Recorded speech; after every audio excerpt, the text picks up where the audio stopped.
Eccoci amici, allora vi ho già spiegato l'importanza dei caffè per l'Italia, ma specialmente per la città di Torino. Quindi eccoci qua di fronte a un caffè storico, il caffè Beccuti. Vediamo allora come si fa un vero cappuccino italiano a regola d'arte. Andiamo! Ciao a tutti amici, ci troviamo sempre a Torino, siamo sotto i portici di via Pietromicca e ci troviamo in una torrefazione di un caffè storico, il caffè Beccuti.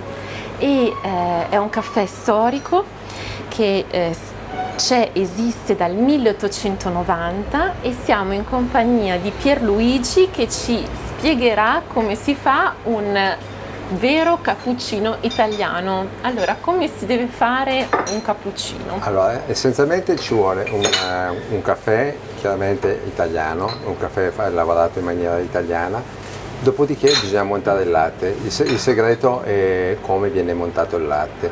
Per montare il latte facilmente, per un principiante, bisogna iniziare sempre col latte freddo. Il segreto essenzialmente è quello, non bisogna partire con un latte già caldo perché diventa complicato e uno che inizia non riesce a farlo.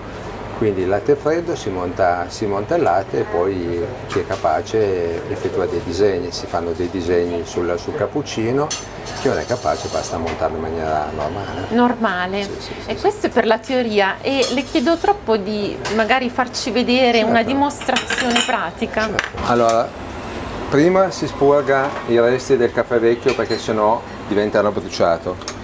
Si mette la quantità di caffè giusta, 7 grammi di caffè. Si schiaccia, viene espremuto il caffè. Qua viene messo una quantità di latte circa 125 cc. Si monta il latte col vapore.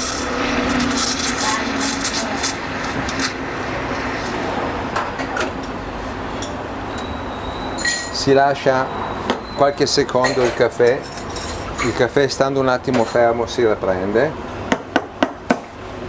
si batte in modo che la schiuma venga su, si prende la tazzina col caffè e si mette il caffè